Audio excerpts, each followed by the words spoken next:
Duong. So Whitney is a freshman at UH. She's from San Raymond, California. She is an exploratory business student and part of the HIPS program.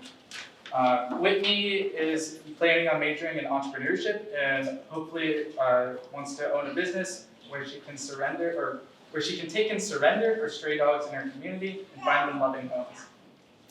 Hi everyone, thank you for attending. I would like to introduce Anthony. Anthony started Illikoi Goods in 2019 when he moved to Hawaii.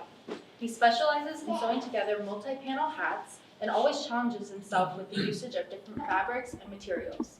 He previously worked as a DJ and was involved in photography in the San Francisco Bay Area. Now he's a husband and a father. He produces amazing, meaningful hats for his customers, so please welcome Anthony.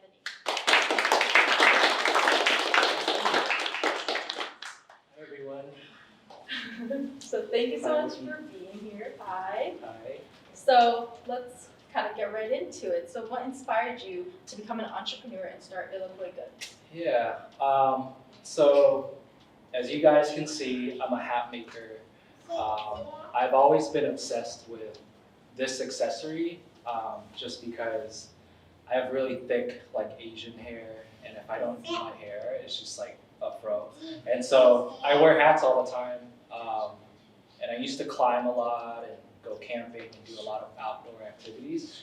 And so hats were just kind of like my thing. And then so when my wife and I moved here, I was in a transition period where I kind of wanted to start fresh because I lived somewhere new. I wanted to learn a new something, and it just happened to be sewing. And so what pushed me to learn was to make something that I love, which is hats.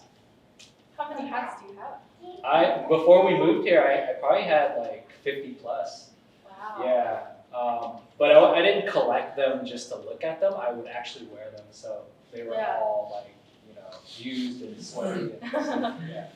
But more specifically, I love 5-panel hats. They're just more like an athletic hat that you can kind of crumple up and get wet and stuff in your bag or your pocket and get dirty and wash. So yeah, those are kind of my favorite, and they just fit my head really well. So that's why naturally, when I started this business, it was out of a hobby, and so I kind of just like went 100% in this direction. Yeah, it's super cool. I can't believe it. Yeah, maybe more. My wife, Christina, she made me get rid of a lot of them when we moved, and so when I came here, I probably only had like 3 or 4, and so now that I start making them, I have like a lot again. So yeah. Oh, that's super cool. So I guess you chose hats to be your main product just because it's your accessory of choice. Yes, it's my accessory of choice, but also, you kind of got to really be into what you're making and care about it enough to where you're going to put yourself through hours of, trial and error, learning how to make something. So if you're not passionate about like the product you're trying to make, it'll filter out over time. But as you can see, I'm on my 4th year, and I've probably made over 1,500 hats now. Wow. So when I read an article about Illikoi Goods, I noticed that it mentioned how you made a hat out of the Home Depot apron for a family whose loved one had passed.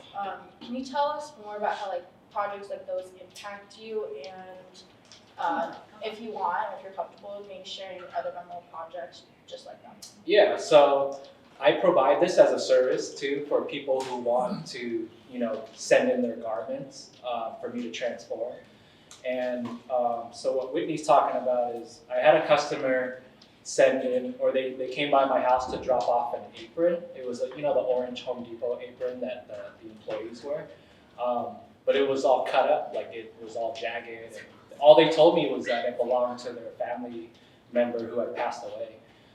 And so I was just like looking at this apron that was like, half there, and it was all cut up, and I was just like, did this guy get eaten by a shark or something? It was crazy. Yeah. And then after I made the hat, they came to pick it up, and they shared with me the story he was a Home Depot employee of 25 years, and he had a stroke on the job.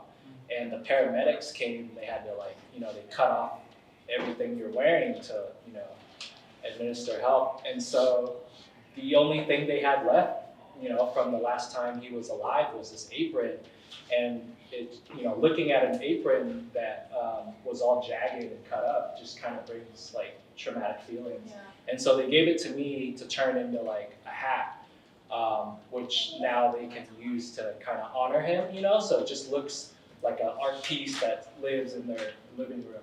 And so I do this for a number of people who send in their stuff, and people send in jerseys. They send in a lot of Aloha shirts, employee shirts and stuff like that. So once I kind of figured that I'm not just making headwear, I'm making pieces that have a lot of meaning to people, that it's in the category of art and not so much like clothing.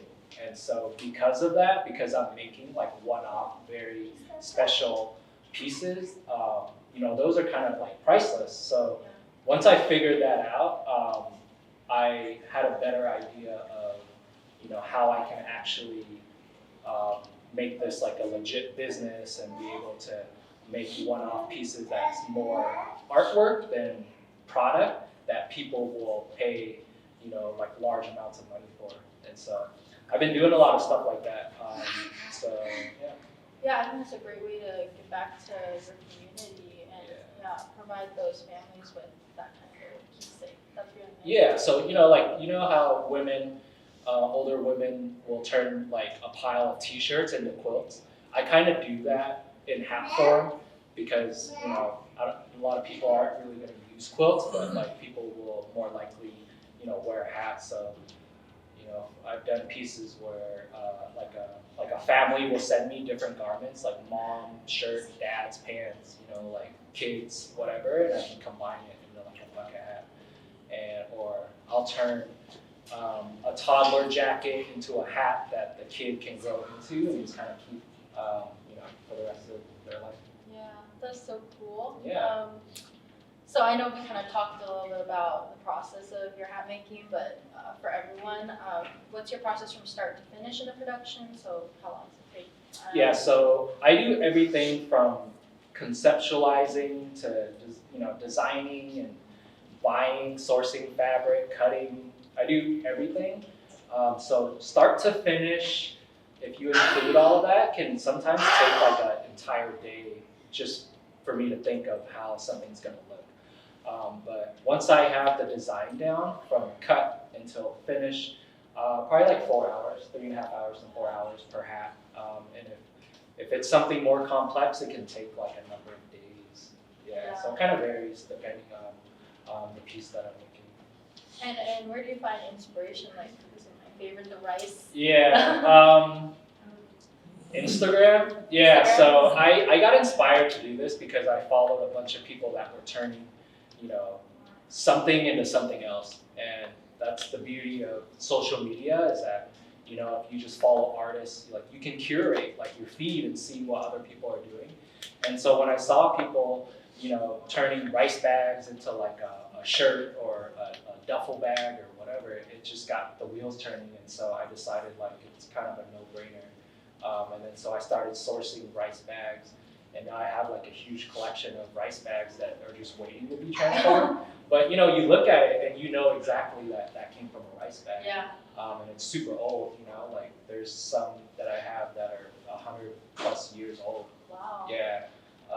And so I just thought it's fun to do stuff like that, because you look at it and that's not, it didn't come like that. Mm-hmm. And that's kind of like what I like to do, is like make pieces that people look at and they kind of wonder like where that came from. Yeah. And you talk about Instagram kind of being the inspiration. What role do you think Instagram kind of plays in your business? So Instagram plays a huge role in my business. I almost pretty much do all of my advertising, selling. I make reels to advertise like the hats I'm doing. I connect with all my customers through Instagram, so they are a huge player in my business. Yeah. And so in a way, I'm very dependent on Instagram. There was like a couple of days, like weeks ago, where Instagram was down, and I like couldn't post anything. So on days like that, it's really hard for me to like sell stuff, which kind of sucks, but that's what it is right now. And I do have a website that I direct people to, but like I don't want to send people emails about stuff I'm doing because nobody really reads emails, And so Instagram and Facebook have kind of just been like, the avenues that I reach people with. Yeah, it's good you're able to like utilize, Yeah. every day. Yeah, and then when I was first starting out, I don't know if you guys are familiar with how you can pay Instagram and Facebook to kind of like show people ads. So when I first started out, I was making pencil pouches out of the Foodland, the reusable grocery bag. And I knew when people look at it, they're gonna get excited and they're gonna be like, oh, I know where that's from, And so I took cool pictures of the pencil pouch and I paid Instagram like 10 to 20 bucks a week to advertise it within like a 10-mile, 20-mile radius from where I'm at, and you can really target like, 18 to 45. You have that capability with Instagram, which is something that, didn't exist in the past. So now you can really like, if you're making something, you can put it in the eyes of the people that you think are gonna like your product. And so I feel like it was like a no-brainer, to just experiment with, and that actually brought me like a lot of followers. And then, so over time, I'll occasionally do free giveaways. You know how you guys seen giveaways on Instagram where they're like tag 3 people, share this, whatever. And so I'll periodically give things away just to like, get new followers, like real followers that actually like what I'm doing. And so I use Instagram and I'll pay money to advertise things, but at the end of the day, I really focus on making things that look cool, because if you see an ad and it's like not cool, you're not gonna do anything with it, Yeah. So that has a huge part, yeah. Yeah, so it's good you're able to use the resources that are super popular today. Yes. Yeah. TikTok is huge. I haven't been on TikTok yet, but I've known of other creators who have made really engaging videos that go viral, and then it really like brings people to your other social channels or your website. So that's another avenue.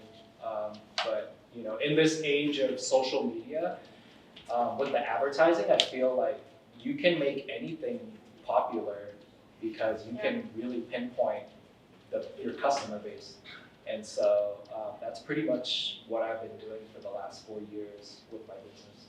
Yeah, and so you're kind of able to adapt. So in the future, like where do you see Illikoi Goods going, or 10 years? So I'm in year 4, and 99% of the stuff I've made are all hats. But moving forward, I want to branch out and make other products. Like I want to do tote bags, duffel bags, side bags, and just kind of like everyday useful items that people will utilize, especially here on the island. And that things that are more like unisex and kind of appeal to like a larger age group. But yeah, so I'm trying to expand with my product line, and instead of more quantity, I'm trying to do more quality. Because it's just me making all these hats, I feel like trying to hire somebody and have them make a hat to my level would almost be impossible, because unless you've been doing it for thousands of hours, it's not going to look the way And I feel like a big chunk of what makes my business successful is that people know it's me, right? Like they know who I am, they see videos of me making their stuff, and that I'm not a factory. And so I build these relationships with people, and they trust me, and that's what gets people to keep coming back. And I have a number of clients who have like 20 plus. And so in the future I'll just like make cooler stuff that I can sell for a higher price. Yeah. But will take me longer. And you're so successful and super cool, and you came up with this idea for hats, but in the past, did you have a different venture idea or see your career going in? Oh my gosh, yeah, so I'm 38. For the last 20 years before I started this, I was just doing all kind of random jobs, but the one common denominator was that I always tried to do a job that I was passionate about. I did photography as a job.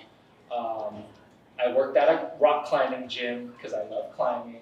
I was a DJ for 15 years, and I created a business out of that. So I went from, trying to be cool, working in clubs and bars and house parties, to corporate events and weddings and school dances. So I really, made a business out of that. But I didn't really know if I wanted to do that long term. But 15 years later, once we moved here, I decided to start fresh. And so I wanted to talk about jumping around and doing all kind of different random jobs and not staying in one thing for too long, because even if it doesn't make sense, because for the longest time, I didn't really know what I wanted to do as a career. All I knew was that I couldn't do a job that I was bored at or that I hated, because my brain only functions 20%, when I'm doing these things, and I'm always staring at the clock. And so I just kept doing these jobs that I felt challenged me creatively, but in a weird way, it's all come together. And so with my photography, I take all my product shots and I know what looks good and I know what angles can appeal to people, because I'll look at stuff and I'll buy something just because it looks cool on Instagram, right? And so I try to utilize that with my products. When I worked as a DJ, it was a lot of networking, going out, talking to people, meeting groups and trying to weasel yourself into getting more gigs and trying to sell yourself, right? So being a DJ, I learned how to talk to people. I used to have social anxiety when I meet up at a party, a house party, or meet up with a group of friends. I'll sit in my car and coach myself, because I didn't know what to say if I'm just sitting there, Yeah. So I'll just come up with this script in my head. I'm okay, if somebody asks me what I do, and I just never knew. I never felt confident, because whatever job I was doing, I didn't feel like I was as established as anybody else, because everybody else kind of seemed like they knew what they were doing in life, and I wasn't there. So then I would be super nervous talking to people. But out of that DJing world, I learned how to talk to people who are way different than me, how to sell myself.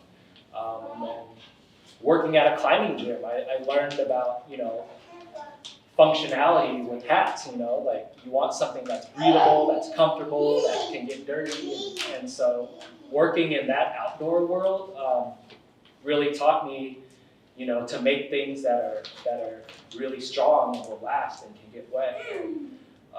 I also worked at a backpack store, really random, but I worked at a backpack store, and that taught me how to sell, right? Talk to customers and get them excited about stuff, So in a weird way, for 20 years, I was just kind of lost, working all kind of random jobs, but somehow it all came together, and all those skills that I learned along the way has all come together now to make me, be able to do what I do now. Right, and so you developed those skills, and I know you talked about a little bit of lack of confidence. Yes.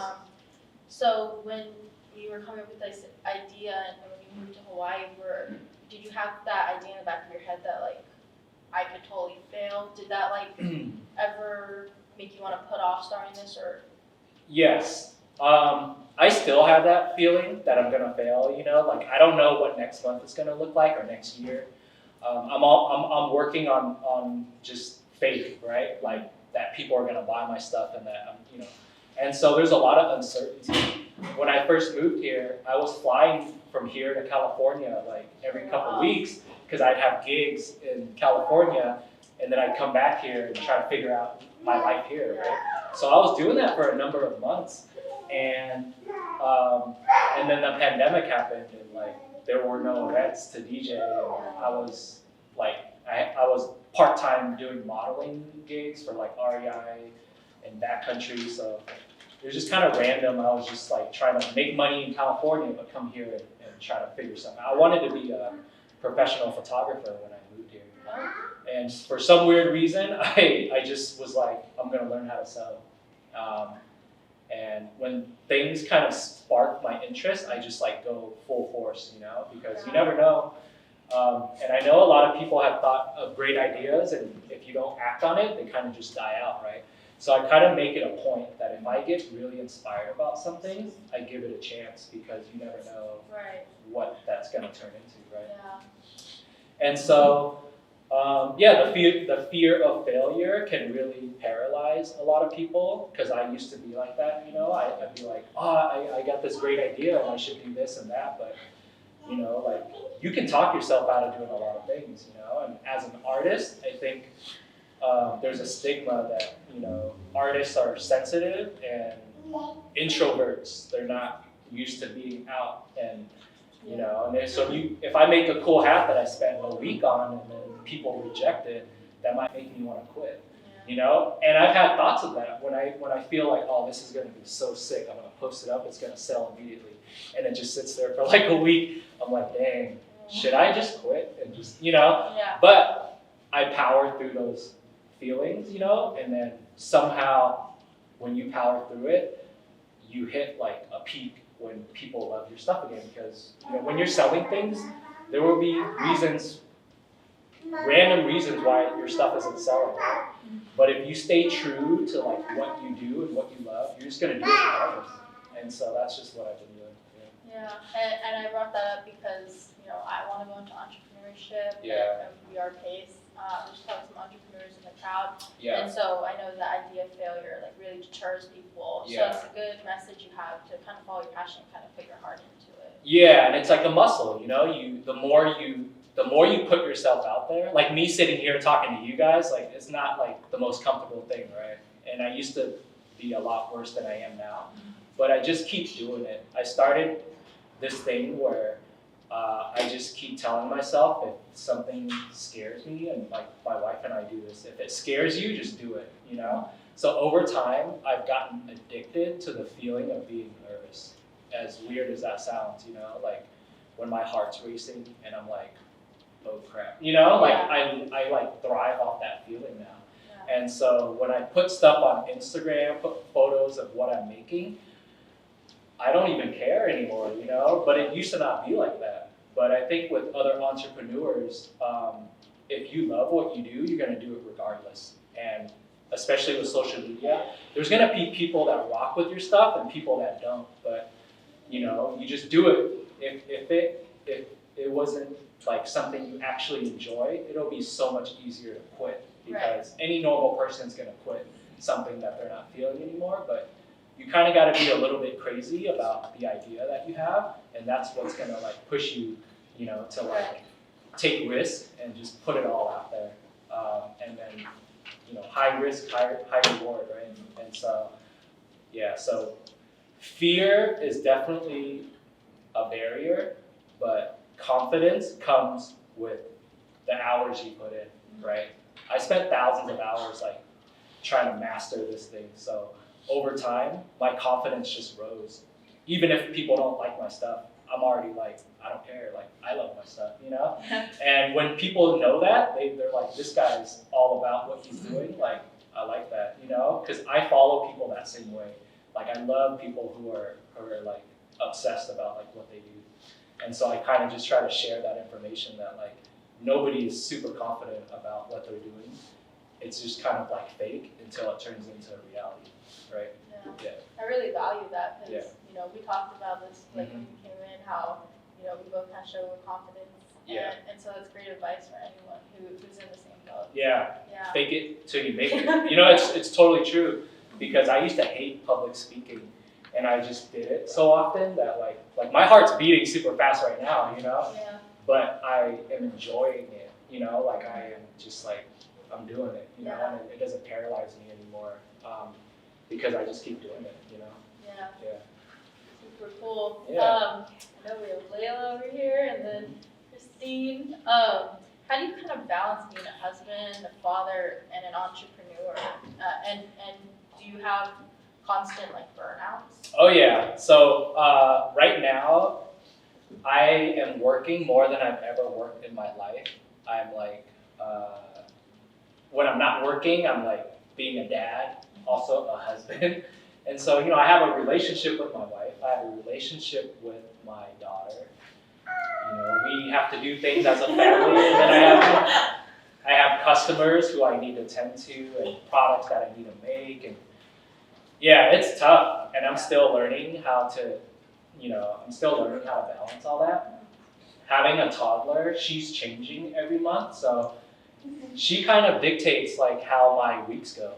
Like the other day, her nose was running, and I was like, if she's gonna be sick, I can't do this. I gotta cancel. So I've gotten used to canceling on people because it's out of my control. But I try to balance it by creating a schedule, which my wife got me to do because I'm just so used to like, I'll just work whenever I feel like it and then not, and then like some days I'll work like 10 hours and not eat, But when you're on like a schedule, it's more predictable. And so it's easier to balance. Like right now, I'm still back and forth a lot, but it's so much smoother now than it was before. Yeah, so that organization really helps you out, and then you guys can kind of balance each other. Yeah, so she is all about organization, spreadsheets, numbers, 1 + 1 = 2. And so she fills the void that I lack because as a creative, I am not organized. I hate looking at numbers. I hate, it's just super annoying for me. But as a business, these are the things that you have to do this is what you have to do. Right. And so am I gonna just not do them? No, like I have to, right? So just like that muscle, I'm gonna keep doing it until I get good at it. Yeah. But like I'm 4 years in, it's still a learning process, but my attitude is like, I'm gonna try, and whatever she needs, I'm gonna, provide my accountant with whatever she needs. As long as it takes me. Some days I'm just at my computer, like, plugging in numbers is super boring, right? But if this is what I have to do what I love, it's super worth it, Yeah, it's so cool that Yeah. she like helps you. She helps me too. Yeah. So throughout this journey, like who has influenced you or inspired you the most? What I love about living here, there's a lot of artists and creatives, and from running this business, I've been able to become friends with a lot of really cool people on the island who do a number of things. And so this is my community, are the creative people here. And seeing what they do, sharing stories of like, stress or the wins and the losses, it inspires me to see what other people do and how they operate. And then it fuels my energy. So on days where, I have like a creative block or I'm just not feeling it, I'm like super lazy, I'll go out and I'll visit different artists. I'll visit my friends who are at the fabric store or run small businesses here, just to talk story and get hype. We hype each other up, and so I really value that with the people here. And so because I have that, I feel like we all collectively are like a team. We all like hype each other up, and we all share like. So stressed out, my baby's driving me crazy. Like she's not sleeping, I'm sleep deprived, I can't think of anything, no one's buying my stuff, But once you have somebody to share that with, then you feel like you're not alone in it, and great people kind of working together. Nobody's at the top all the time, And so when you're going around getting inspiration from different people, it's very important. And so that's something that I really value here. is working with like the other artists and creatives here on the site. Yeah, so you would say like Oahu kind of plays a big. Oh yeah, I would say Oahu. I wouldn't be doing any of this if I wasn't living here. The community here is so different than where I came from in California. That this business is thriving because the energy that I'm putting into it is being paid back to me through the community and the people that support, buying local or they support upcycling. It's a huge scene here, and so I feel like Oahu is a huge player in the success of my business. Yeah, it's nice to have such good weather and you're always in the mood to work. And Yeah. Absolutely. Yeah. Yeah. What would you say is the best part about being an entrepreneur and following your passions, and why should students do the same? So like I told you guys, like all the jobs I've done, they've been random, but they've been things that I'm passionate about. Because when I'm doing something I'm passionate about, my mind is working 100%. Like I'll wake up excited to work. Like I won't go to sleep and I won't eat because I can't wait to see what the finished product looks like. Yeah. And now I'll make these pieces, and when they go to a new home, I'll build relationships with whoever buys my stuff, and then they're super excited. Right. So all of a sudden, instead of me being excited about my work, now I thrive off of other people excited about my work. And that feeling is like, I can't find that anywhere else, It's kind of like when I used to like DJ at a club, and I'll play for like 4 hours, and the party's rocking for 4 hours, and at the end, there's still like a full dance floor, and people are high-fiving you and stuff. But anyways, you're just like spreading happiness and joy.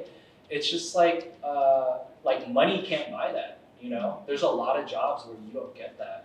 And when you're doing something that you're truly passionate about, and it's like making other people happy, it pays in ways that, monetary payment can't provide. Right. And so I always tell people that it's really scary to do what you want to love, or do what you love, especially as an artist, because, starving artists, we've all heard of, people who follow their passions but can't make a living out of it.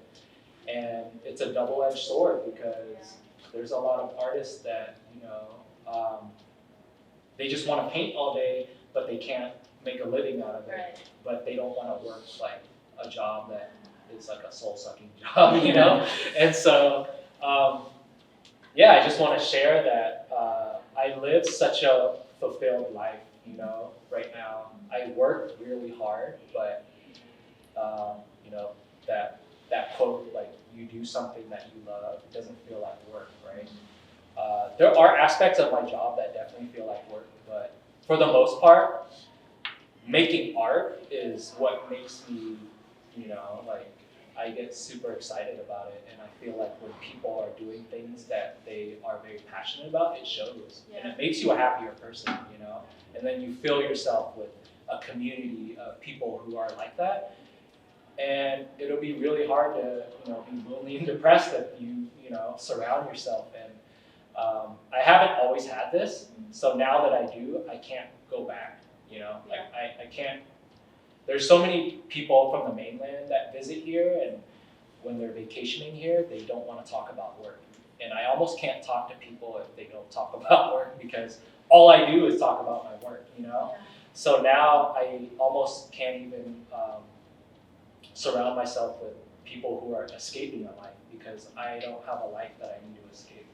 And I would love the same for everybody else, because it's so fulfilling. And so I know you said like a lot of people here play a big role. So what's the best piece of advice you've gotten to get you to this successful point in your life? The one thing I started doing was telling myself, if something scares me, then do it anyways, And so I kind of lived with that quote in mind, and I actually met my wife through that, like at a rock climbing gym. It's so, even at a gym, it's so easy to just put your AirPods on and just do your own thing and not talk to anybody, right? But at a rock climbing gym, it's like more acceptable to talk to people. But there's still a lot of people that, will not engage, right? They'll wait for somebody else to initiate. And so I just turned myself into somebody who would initiate things. And so I initiated conversation with her, and now we're married and have a second kid on the way, And so when my daughter grows up, I'm gonna tell her, like, you never know what an interaction can lead to, if you're scared to talk to somebody, like, you engaging with somebody, you putting yourself out there in fear of rejection can totally change the course of your life, and that's exactly what happened. And I continue to do that, right? Like, Whitney reached out to me and asked me to do this, and it's so easy for me to like not respond to your email and just be like, I sent him a lot of emails. Yeah, it's really easy for me to like put off stuff and just like create art, right? But in a really weird way, when I do things that I don't necessarily know if it's gonna pay off or not, I do it anyways. And in a weird way, it comes back, right? And so I just got into this pattern of just like taking on opportunities that are in line with what I'm doing, right? And then so that's my advice is like, if you're an introvert or if you're not used to talking to people, just practice it. Turn it into a challenge. I make, in my head, I'll just like make challenges all day. Like, by 1 o'clock, I better have like 2 hats done. Or with this business, my wife had me write on a marker board, like by this date, have a website up, have 1 hat up or whatever. When you write something down, for some weird reason, you're gonna want to check it off. Yeah. And so I kind of learned that, I don't write things down a lot, but now I like discipline myself because it's tough to be your own boss and when it's raining I just want to like kick it all day and not do anything.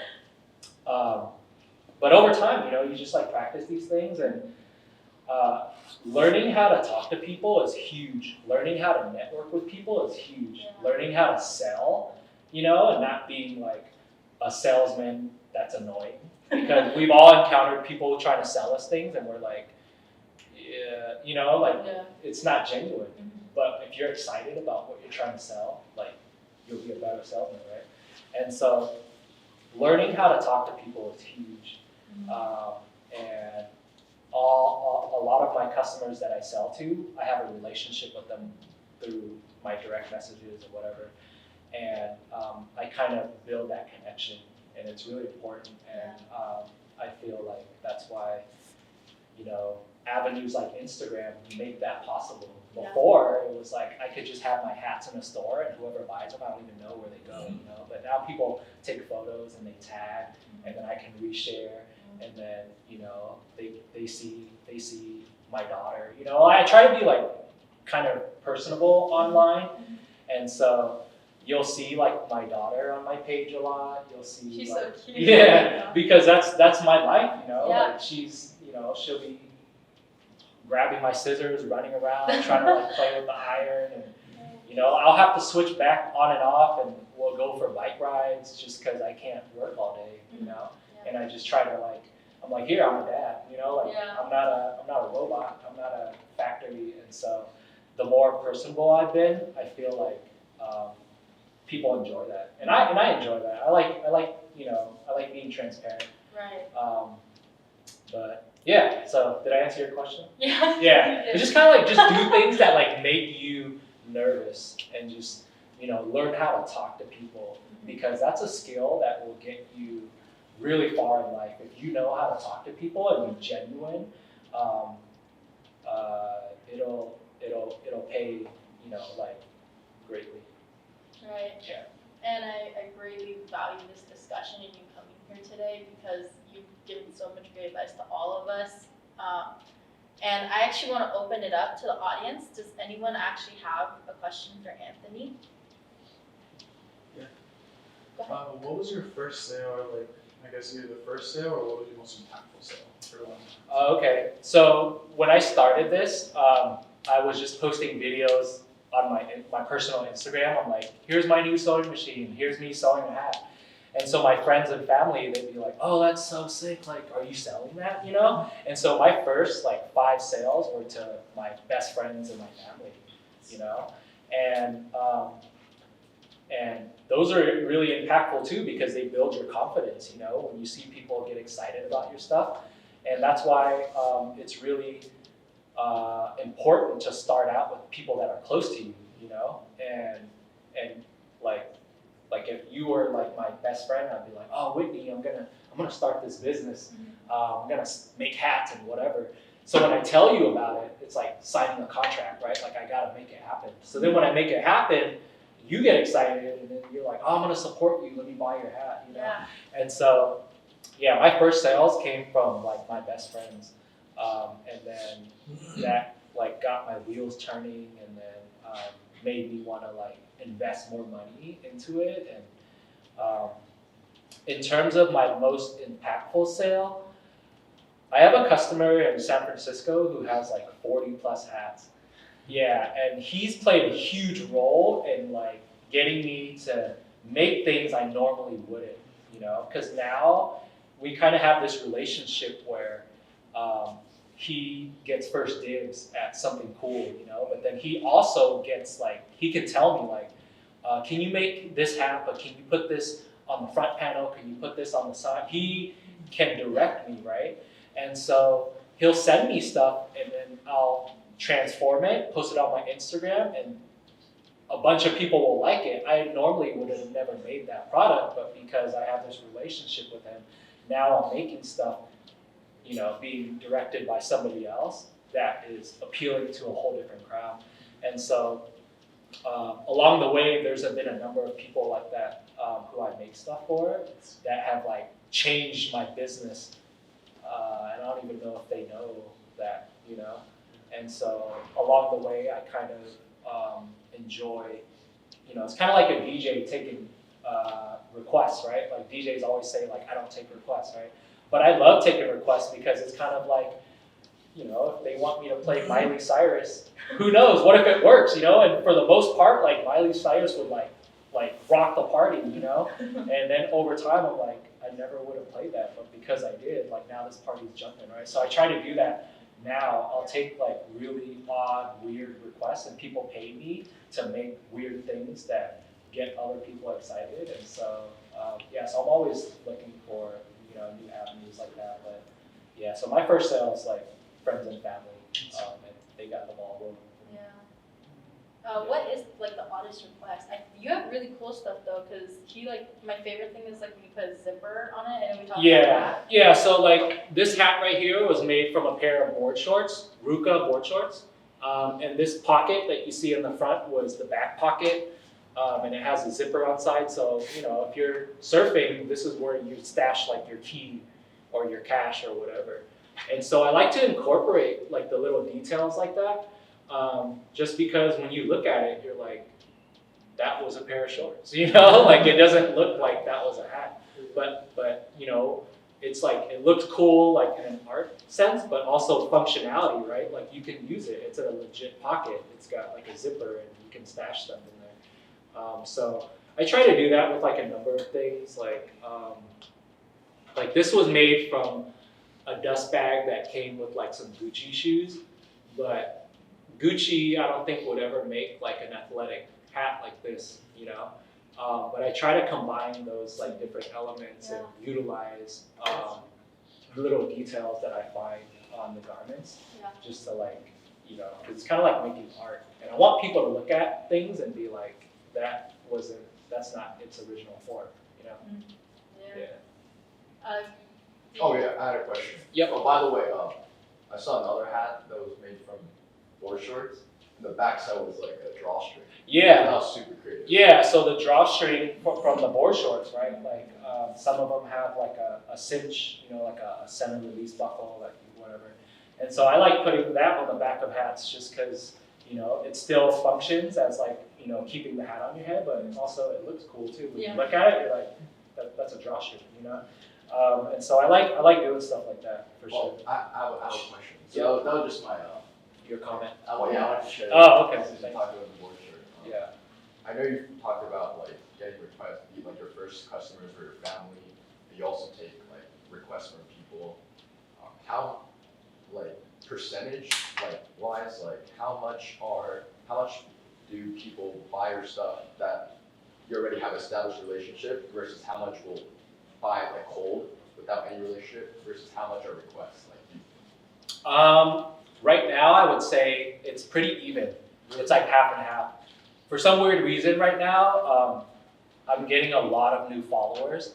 And when people follow my account, like because I post so many videos and photos and I share, like happy customers posting their stuff, instantly people trust me, right? Because they know like, oh, this is a legit business. There's a bunch of people buying this guy's stuff. Like, and my hats aren't relatively cheap, but people will pay me in advance and feel comfortable about it because there's nothing about my page that makes me look shady, right? So I try to keep that going, but right now, I would say it's like half and half. Yeah, so right now I'm getting a lot of new people hitting me up like, hey, I have, an Aloha shirt that belonged to, my grandpa that passed away, but I don't want to donate it and I don't want to sell it because it's like, it has a lot of meaning to our family. Can you turn it into, 3 hats for the grandchildren to wear or whatever, And so I'm doing a lot of that type of stuff right now. And so every week it kind of changes, but for the most part, I have like my loyal customer base who, maybe once a month somebody will have me make something and then I'll try to balance it with making new stuff that I want to make, because sometimes I get swamped into having all these orders of clothes that people send me to transform that all of a sudden now it feels like work and I can't creatively, Yeah. And so some days I'll just let that pile up and just spend 2 or 3 days creating something fresh, And for the most part, people understand that what I'm doing is more art, so there's not a hard deadline on it. Right. And people are very understanding, like, I'm gonna let you do your thing. I'm not gonna like hit you up about it. Just like whenever you're done, And that's such a blessing for me to have because I suck at deadlines, And whenever I have to like force myself to do something, then it's not gonna look as good as it would if I, felt like it. But to answer your question, it's a good mixture, It's right now I'd say it's like half and half, and it's the perfect amount because I want to make new stuff. I want to build new customers, but also I want to stay true to the people who've been like rocking with me for the last couple of years. And so I'm trying to do all of that in one right now, and for the most part, it's working. Yeah. Thank you. Yep. You're welcome. How long does it take to build an Instagram account? So I'm glad you asked that question. I've noticed like a lot of accounts that have like 100K followers, but they'll post a picture and they'll say like 11 likes, I always wanted to steer clear of doing that because it's so obviously fake, right? And so I'm on year 4 and it's taken me a long time to actually build like real followers. And I've like removed myself from the number game because a lot of people, get sucked into like the number thing, right? But I don't care about that stuff, because it really doesn't matter, right? Like if I'm making 1 or 2 hats and, and I need to sell them, I only need 1 or 2 people to like buy them. I don't need thousands of followers.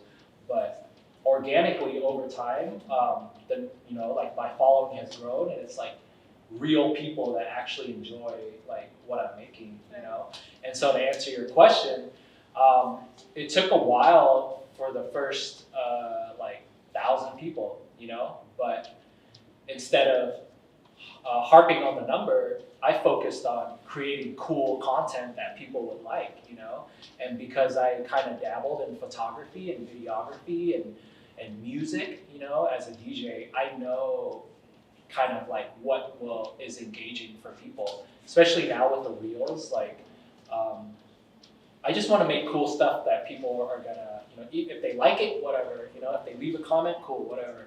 but I want people to feel a certain way when they see stuff, right? And so building an Instagram, for the first year, I probably only had like a couple hundred followers, but they were like good, people that would support like what I'm doing.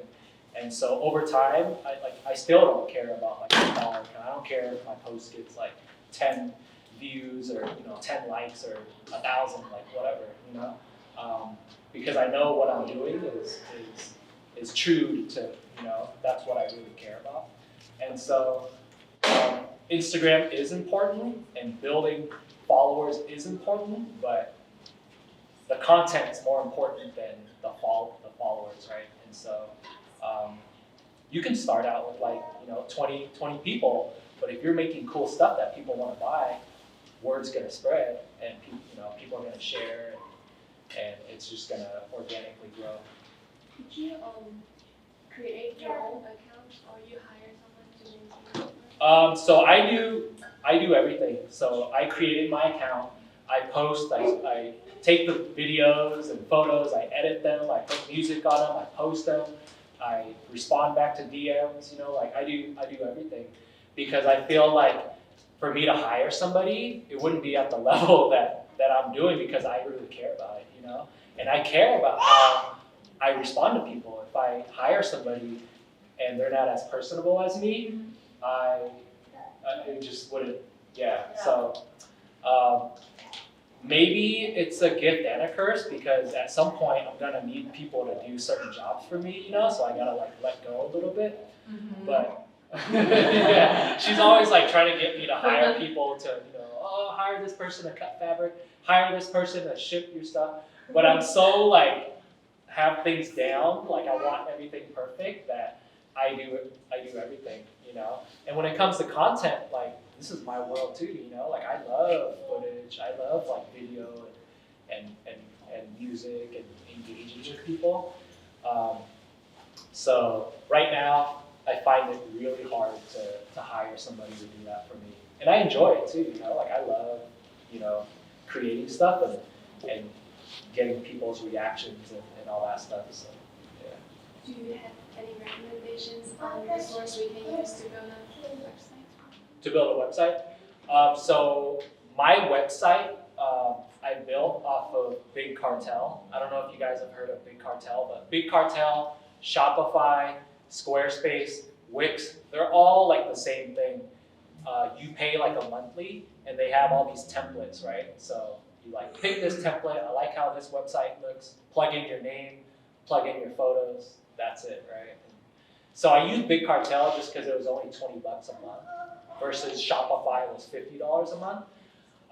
But with Big Cartel, it was like, do you want your own website? What do you want it to be named? We'll do it all for you. It's back in the day, you used to have to like pay a lot of money to have somebody code all these things, and have somebody that like connected your domain name to your website. Anyways, they have all these things like in a package now, and so for $20 a month, I use Big Cartel. I just like try to take photos that look really clean, and my website is very minimal, which I feel like I like that, because when I'm buying stuff, I don't like, because I'm a visual person too. Cleanliness really matters, right? Like a lot of really clear photos really matter, and if you have really good product shots, that's really all that matters, right? And so I would say start small with something like $20 a month, just to test it out, and then depending on what you sell, you might want to upgrade to like a Shopify, these websites that like can send people emails or text messages, how websites want your phone number now so that they can spam you with text, but then if you sign up for that, you get 20% off, and, so they have all these things like search engine optimization, so that if people Google you, like your company is like higher, and so those websites, they offer those kind of things, but for the most part, I haven't needed that yet because I do all of that with Instagram, and so I don't need Google, and I don't have a lot of product, and so with the subscription that I have with Big Cartel, $20 a month like gets me like everything I need right now. Sorry, I have the last question. Yep. Like for those hats you made, all of oh, that's my logo. They could, you know, the tricky part about upcycling is that you don't want to create a product and tell somebody that this is a Gucci hat. It came from Gucci like this, you know. And so on my social media, I have a lot of footage of like I have a video of like this was a dust bag and like I did this reel where I flipped it into a hat. Everybody knows that buys from me that like this did not come from the store, you know. And I can't market it as it was like that, you know. But if Gucci saw this, like they totally could come up to me and be like, we're gonna sue you, stop doing that, you know. But for the most part, when I do like the brand name stuff, it's very specific to customers who want it. And I have like a small group of people who send me stuff, you know, and so it's just kind of like, instead of me selling it on a website, I'll just like sell it to someone specific. And I always like borderline do illegal things. And that's why I married an accountant, because she keeps me on track, you know, because if it was up to me, I'd probably be in jail right now. But, you know, there's a right way to do things, you know, like I'm gonna work with certain brands to legitimately repurpose, you know, their products that they couldn't sell. And so I work with them in that way. We build this story that like, you know, all these defective products could go into the dump, but instead now they're being transformed. And so I'm gonna work with brands to make everything, you know, like more legit, right? But like if the 49ers like wanted to sue me, they probably could too, you know? But a number of people have worn these to like the games, you know, at the stadiums, and like they get so much attention from people. They're like, oh, like does Nike sell that, or like does Champion sell that? Where can I buy that hat, you know? And I feel like because they're one-off, they're not supposed to exist, that makes them even more desirable. People want stuff that isn't supposed to exist and are one-of-one customs. And so to answer your question, I kind of like borderline try to do like things like that, and I'm operating at kind of like a small level. If I was huge, there'd probably be more problems, and you know. Generally because it's at a customer's request, and it's their product and they're buying the material and that sort of thing, it's kind of okay. Yeah, like I'm providing the service, right? Right, yeah. I'm not making like He's providing. I'm not making like yeah. 100 Gucci hats, and I'm like, these are Gucci hats. Come, you know, come buy them. Ethically speaking, if he was to do it on a brand scale, then they would most likely, Yeah, then they would be kind of like yeah. that illegal situation. But at a customer's request, and generally they're the ones buying the product,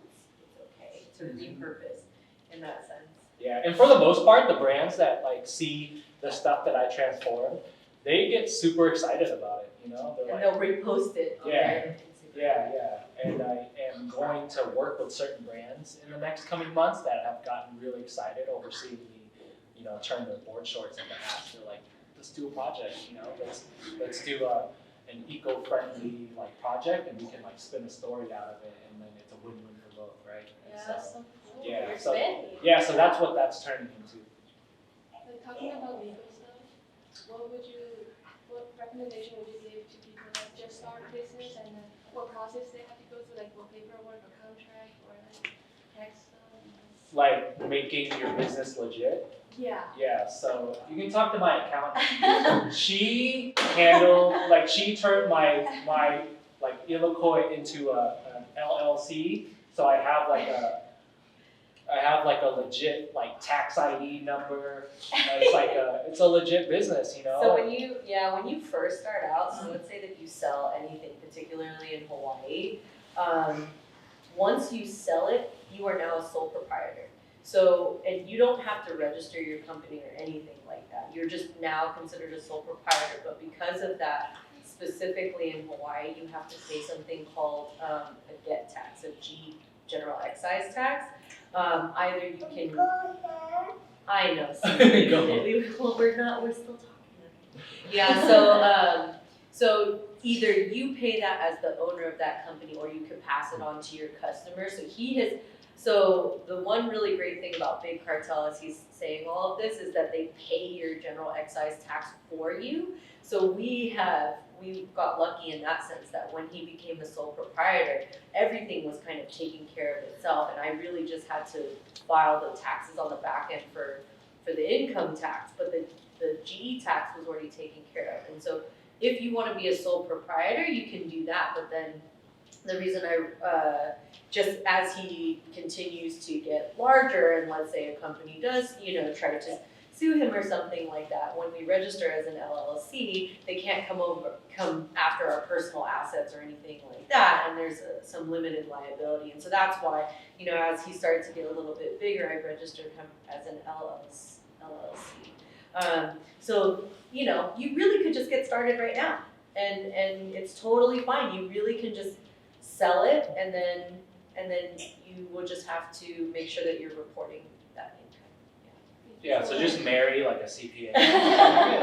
Or just like make friends with people who know, the ins and outs of all that stuff that she said, because it is really confusing.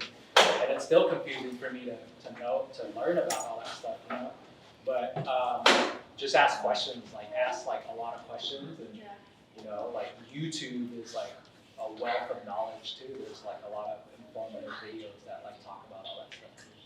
Thank you so much. Yeah. So we can take one more question.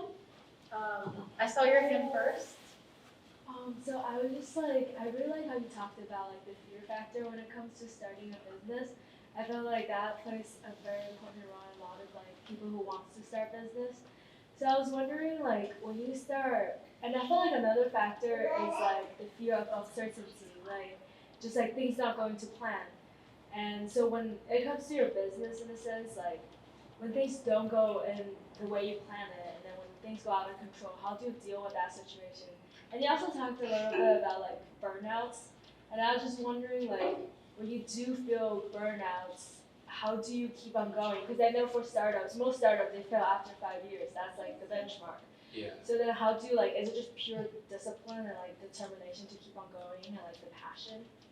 It's mostly passion, right? Because what I'm creating is my own art, and there have been months where I get burnt out, or I just am in a creative block, or maybe the month before I just spent so much of my hours producing and selling that I'm just defeated, right?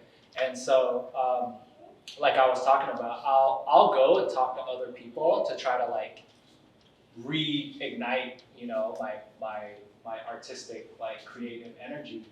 And so when you're doing something you're passionate about, even if you're burnt out or not feeling it, you'll still try to dabble with it regardless, right? Whereas if it's something that you're not passionate about, it'd be so easy to just be I quit, I'm doing something else, But with what I'm doing right now, there's a number of the hats on here I'll just make just because I wanted to, because I had an idea and I'll think of it. So instead of feeling like somebody's paying me to do something and I'm forcing myself to make something because I have to, there's been weeks that I spend not making anything for anybody, and I'll go back to square one where I'm just creating as an artist in my bedroom, for fun.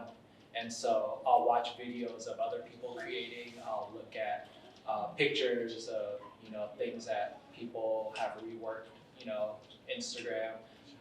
I'm a visual person, so when I look at visuals and videos, and then I talk to people in real life, all of a sudden it reignites my energy, And that's why I really value my community here, a number of artists that I am friends with, people who sell thrifted merchandise, or people who do graffiti, people who knit and weave, all kind of random stuff.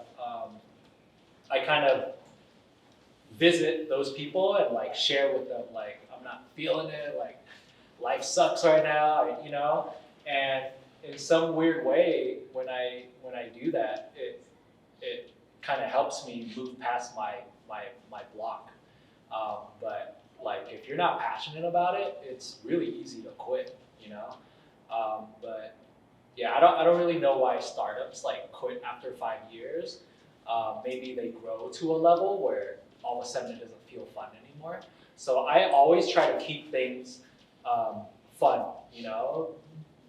For example, if I were to hire people to like buy all my fabric and make all my hats, like all of a sudden I'm not a creator anymore. I'm just like a supervisor, you know, and that will totally kill the flame, you know.